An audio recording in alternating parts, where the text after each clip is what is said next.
The Milky Way. Millions of stars, planets, and asteroids, nebulas, black holes, and discoveries yet to be made. Who hasn't looked up into the night sky and wondered what all is really out there?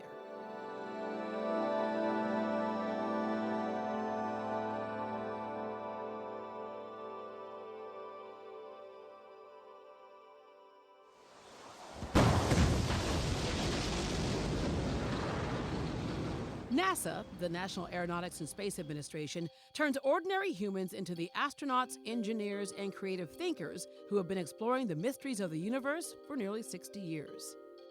Back here on Earth, Space Center Houston is the official visitor center for the Johnson Space Center.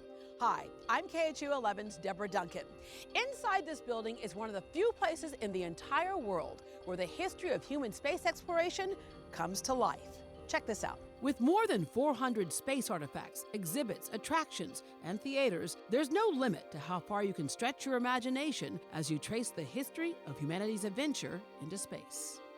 There's so much to see and do for all ages. We have the trip over to NASA, which you can take the tram tour to go see the buildings over there and where the work's going on. We have movies here, we have hands-on activities. Nearly 1 million people from all over the world visit Space Center Houston every year, making it Houston's #1 international destination. People come here from all over the world, of all ages and all backgrounds, and they walk away definitely more inspired. Browse the Starship Gallery, explore the Apollo 17 command module, and the Skylab trainer. Touch another world. Hey guys, I'm meteorologist Brooks Garner. I'm here with Paul Spanup. He's the exhibits manager here at Space Center Houston, and he's been giving me a tour of the facility and also telling me about the evolution of the technology from vintage space helmets from the 80s to spacesuits. Paul, you're holding what looks to be a space glove, and you tell me this thing is real? It was actually used? This is a shuttle era glove. It was used for EVAs, which is a fancy way of saying spacewalkings. But a lot of material, right? There's a lot of material. There's up to 14 layers that make up the spacesuit and gloves. Layers. And it also helps protect them from micrometeorites. Wait, so you're saying that a meteor could hit this glove and you'd be okay? That's awesome. So this is kind of like a national treasure, right? It is. These are real artifacts that are part of the collection here at Space Center Houston. As well as this is a helmet from, I understand, the mid-'80s.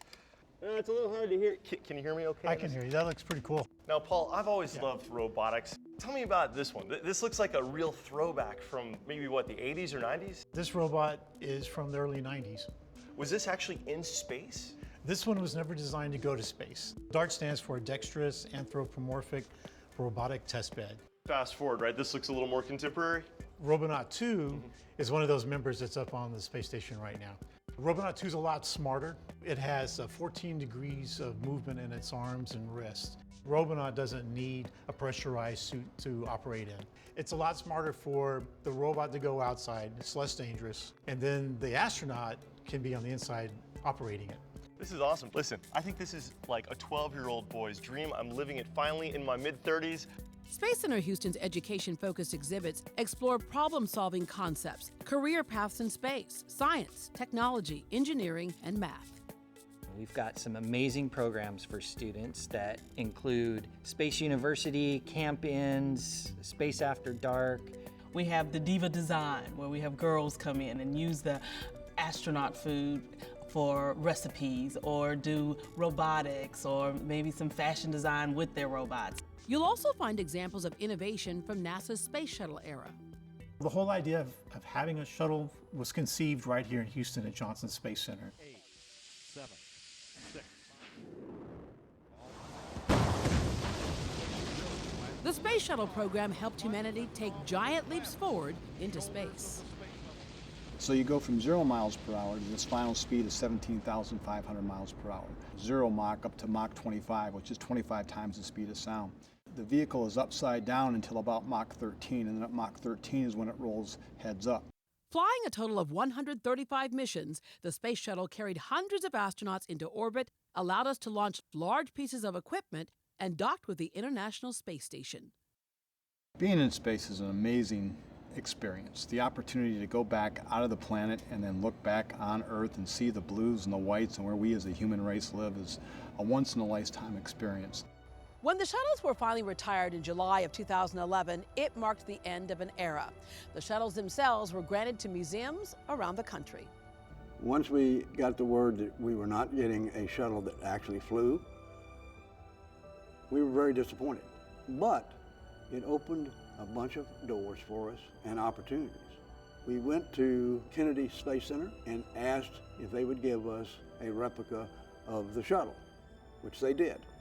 Right now, Space Center Houston is converting Independence into an incredible experience for visitors. This January, Space Center Houston will be the only place in the world where you can set foot inside of a space shuttle mounted on top of a shuttle carrier aircraft. The NASA 905 SCA, a massive, specially modified Boeing 747 that carried the space shuttle for 35 years. An incredible feat of engineering born from the imagination of a very creative thinker. One of the first problems that they came to when they developed the shuttle was it was a great space vehicle, but it couldn't fly here on Earth. There was an engineer at Johnson Space Center by the name of John Kiker. He thought this was a very interesting problem. What if you placed the shuttle on top of an airplane? Unbelievable. We made something that was absolutely crazy and out of this world look routine, which is what NASA does. These are two sites that you won't find anywhere else in the world. And coming up, we'll give you a sneak peek inside. But first, how did something as big as a space shuttle and 747 get here? Turns out it took hard work, creativity, and of course, imagination.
NASA's space shuttle is 122 feet long and 63 feet high to the top of the tail, with a wingspan of almost 80 feet. The NASA 905 is a bit larger, about 232 feet long, 64 feet high, and a 195-foot wingspan.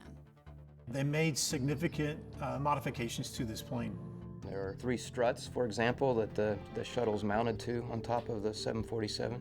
There were tail sections added to control the aerodynamics of the 747 as it flew in this very unique configuration. This carrier flew 70 of the 87 ferry missions during the shuttle program. And as I'm coming in to land, at the whole base, which is like 3 square miles on each side, is ringed with cars, with kids on top of their cars looking at us. And that was one of the coolest things I've ever seen, is seeing how America responded to this wonderful thing that we've come up with. NASA 905 also flew the retired shuttles Discovery, Enterprise, and Endeavour to the museums where they are currently on display. When the carrier retired, it had flown 11,017 hours over 42 years. That's a lot of time in the air. So you might be asking yourself, how in the world did these two giant aircraft end up here in the parking lot at Space Center Houston? That's a project that takes a lot of people working together as a team. You want to be a part of history. You want to be part of telling the story for the future. I had a neighbor of mine who was president of Kirby Marine, and I called him up. I said, I need for you to barge this shuttle from Cape Kennedy to Houston. Then he called me back 3 days later. He said, do you know how much that's going to cost me? I said, yes, I do. You're still going to do it? Yes, sir, I'll do it. And so we barged it through the Gulf of Mexico, up through Clear Lake and up through Galveston Bay. I also got goosebumps when the shuttle was taken off the barge and then traveled down NASA Parkway. And everybody was just walking with it and really seeing it as it approached Space Center Houston. Everyone was so excited. We had a celebration and all of Houston came out to celebrate. Okay, so it took a lot of creative minds, a lot of thinking out of the box to get this shuttle back to Houston. But what about this giant 747? We went to NASA and Dr. Ellen Ochoa. We then also talked to Boeing because they were going to have to take it apart, put it back together for us. It was actually very, very exciting. Now the hard work began.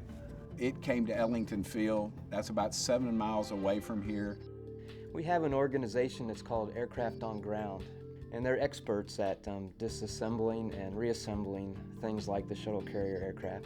Moving a large 747 over that distance is a unique thing for that team, and so it was an exciting thing for them to do. The fuselage was broken into a couple of parts, and those were all transported in a very elaborate way from Ellington Air Force Base down here to Space Center Houston. When NASA 905 was being moved through the streets at night, it was a movie star. I mean, people were awestruck. People from everywhere came and said, this is important. We want this marvelous plane to be here. And they made things happen.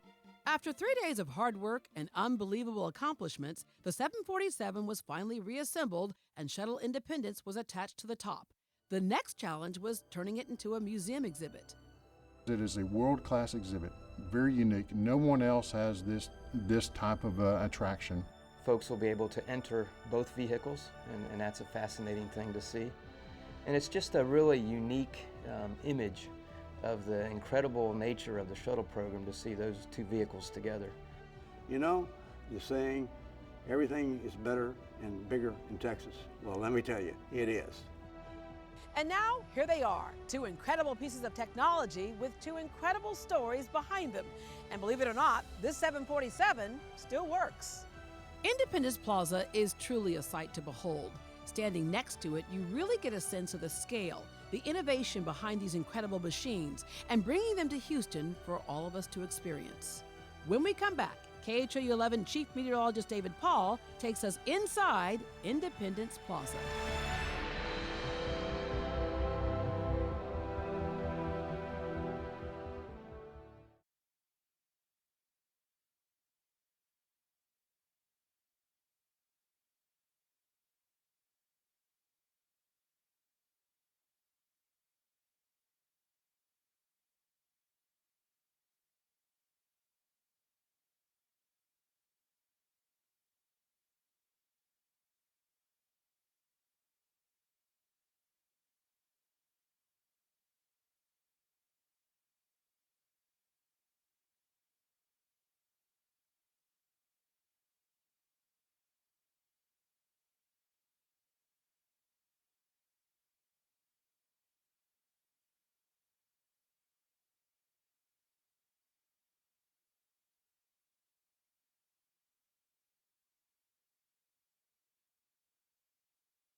900,000 pounds of glass and metal, 2 incredible pieces of machinery, an experience you won't find anywhere else in the world.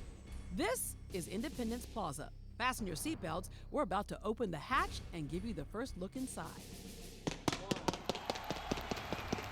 After 3.5 years, Independence Plaza officially opened on January 23, 2016. The exhibit is massive, and it's the only place in the world where you can set foot inside a shuttle mounted on top of a shuttle carrier aircraft. The lower level of the exhibit is the 747. Inside, the whole cabin is lined with interactive exhibits, which were built off-site and shipped to Houston. We were lucky enough to be hired by Space Center Houston to help them with the exhibits that are going in the SCA 905. It's a great new exhibit for them and a fascinating project for us. We're tasked with bringing to life the technical difficulties that NASA had to solve to transport the enormous shuttle around the country. Being able to create a game that a child's going to be able to learn both a piece of history and some science is very exciting. We talk about all the highlights of the shuttle program. We'll also pay tribute to the shuttle Columbia and Challenger. The last section that you walk through is an area where we talk about Johnson Space Center in a little bit more detail. There's one interactive that we'll have will allow you to select buildings and see the science that is taking place over there and what kind of engineering and research that's going on. Another kiosk is about careers. So you'll take a little mini test and the computers ask you questions of things that, what are you interested in? So after you take the short quiz, it'll say, well, I see that you really like math. Have you ever considered being an engineer? Or it may say, I see that you have special interests in art. Did you ever consider being a graphic artist? Did you know the Johnson Space Center employs so many graphic artists? Sitting on top of the 747 is the shuttle replica Independence. Wow, and here we are inside the shuttle. And what is this? Inside the payload bay, we have a space artifact, a cradle that was flown on one of the shuttle missions. There was a satellite rescue mission. The astronauts were sent up to go save this satellite that didn't go far enough into orbit. So the shuttle flew up there and it took a backup rocket motor, a booster, and it was attached to this cradle in the back of the payload bay. They pulled the satellite in, attached the motor to it, boosted it to a higher level. So this is where the equipment rode. What about where the people rode and lived and stayed in this thing? Can you tell me it's up here? They would be inside here in the living and working space here, which is called the mid-deck. It's tight in here. It's very tight in here. So imagine 7 astronauts in this space, working, living, eating, going to the bathroom. And it's not much bigger than a camping tent. No, not at all. It's not much bigger than a small kitchen. Oh, speaking of kitchens, oh look, there's a little food here. Here, are you hungry? Creamed spinach. Ooh. So if this is my tent and this is where I'm gonna live, how am I gonna sleep in here? You're gonna sleep in a sleeping bag and you'll hang on the wall over there. Well, hey, what is this? This is the airlock. Oh, wow. Okay, can we go up top now? Now let's go up. You'll have to climb up this ladder. All right, let's do it. And this is where the real fun stuff happens. Yes, so we're climbing into the flight deck. This is where they actually flew the shuttle. Yes, commander and the pilot would sit up here. And all of this done in such a small space. It's amazing. Paul, thank you so much for showing us around. Thanks for coming out to take a look. Having this shuttle carrier aircraft here is a great accomplishment for us.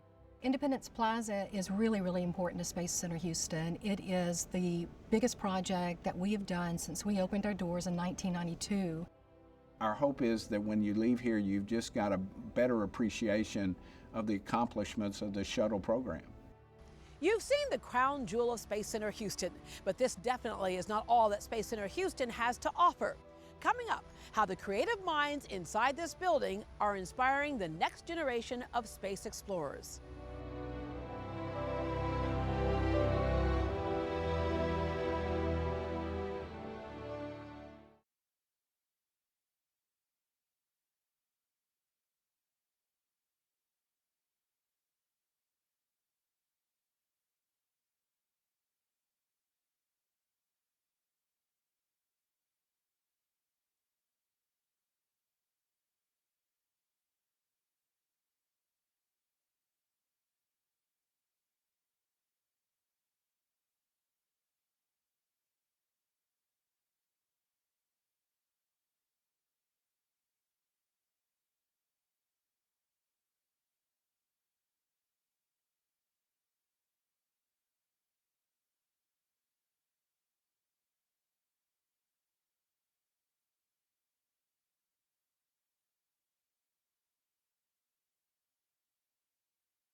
America's space program stands on the shoulders of our nation's incredible aerospace history.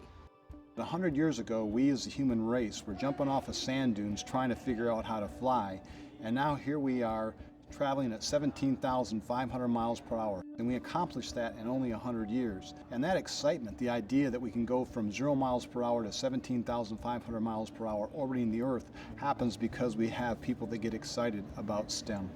Science, technology, engineering, and math. We need a STEM-educated workforce. STEM literacy is critical for a student's future. It sets you up to be successful in whatever field you choose. When you bring your child in, then you know you are introducing kids to a different way of life.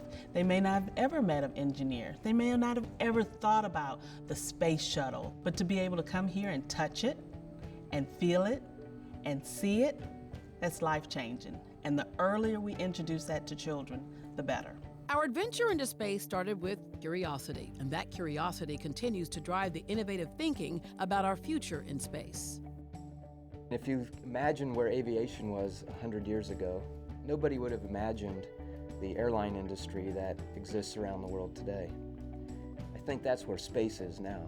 We can't imagine what it will be like 100 years from now, but it'll be incredible. And right now we have an astronaut named Scott Kelly who's performing a really cool experiment by staying up there for a year. What's cool about it is that he is a twin, and then his identical twin is remaining on Earth. So after a year period, when Scott Kelly comes back to Earth, the scientists will be able to put the two of them together and then compare and contrast these two identical twins. What we're learning from that is how people can live in space long term. Hey there, I'm meteorologist Cheetah Johnson on the International Space Station at Space Center Houston. And now Paul Spana is going to show us how astronauts really survive and what they do on a daily basis. Sure. Let's go over here and I'll show you. But NASA makes sure that their astronauts get their 8 hours of sleep every night. If you want, you can go ahead and try it on. There's a hole on either side for you to put your arms through. Okay. So let's do that.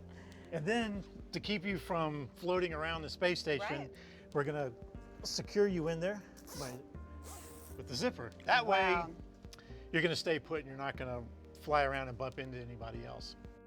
Okay, what's the next step? What else do they do? Well, when they wake up in the morning, the next thing that they do is they exercise. Now this looks like it could be some work. Let's see how this works. This is an example of what some of the exercise equipment may look like on the space station. So let's see, they get up, they get their workout on, and then what's their next step? Well, this is the bathroom on the restroom on the ISS. The restroom. That's amazing. Look at that. That's the restroom. The liquid waste is recycled and it's turned back into drinking water for the astronauts. You know, I wish that I could try some of the food that astronauts really eat. Well, I happen to know where they keep the food. Oh! It's right up here. Oh, wow, look at that. Give you one of those. Oh, wow. Pretty big, too. The strawberries are pretty good. I mean, a little dry. They're flavorful, but they're a little dry. Well, I just happen to have some ISS water for you. And how many times has this been recycled, Paul? We've recycled that, or we've filtered that several times for you. There are some amazing things going on here at Space Center Houston, and none of it happens without your help. We are first and foremost a 501c3 education institution, and that is part of our core in who we are. We're very fortunate to have a very strong membership base, and through their support, we're able to apply that to our education programs and continue to excite young minds. And membership is a wonderful program at Space Center Houston. You get to come for free as often as you'd like during the year. You get free parking after your initial visit, and you get to have exclusive behind-the-scenes looks at new exhibits and at Independence Plaza as well. You can become a member or give online at spacecenter.org. Your donations contribute directly to the future of science and manned spaceflight. Independence Plaza is a living legacy. It's something we can all be so proud of. The Space Shuttle program overall was a huge milestone. This is a huge part of the story of human spaceflight, and we want to be able to tell that story here at Space Center Houston. The space program is marvelous, and it is, you look at it and you know that the young kids today are going to be the astronauts of the future. They're going to be the ones that are going to go to Mars in 20 years from now or 30 years from now. So we hope that we're planting the seed to get excited about the STEM discipline that's going to move them forward to be able to achieve anything they want to achieve. From the very first rocket launch to the outer reaches of our solar system, NASA has propelled humanity forward through courage, innovation, and imagination. And Space Center Houston is the only place in the world where you can see that historic innovation come to life. On behalf of everyone at KHOU 11 and Space Center Houston, thanks for watching and see you in the future.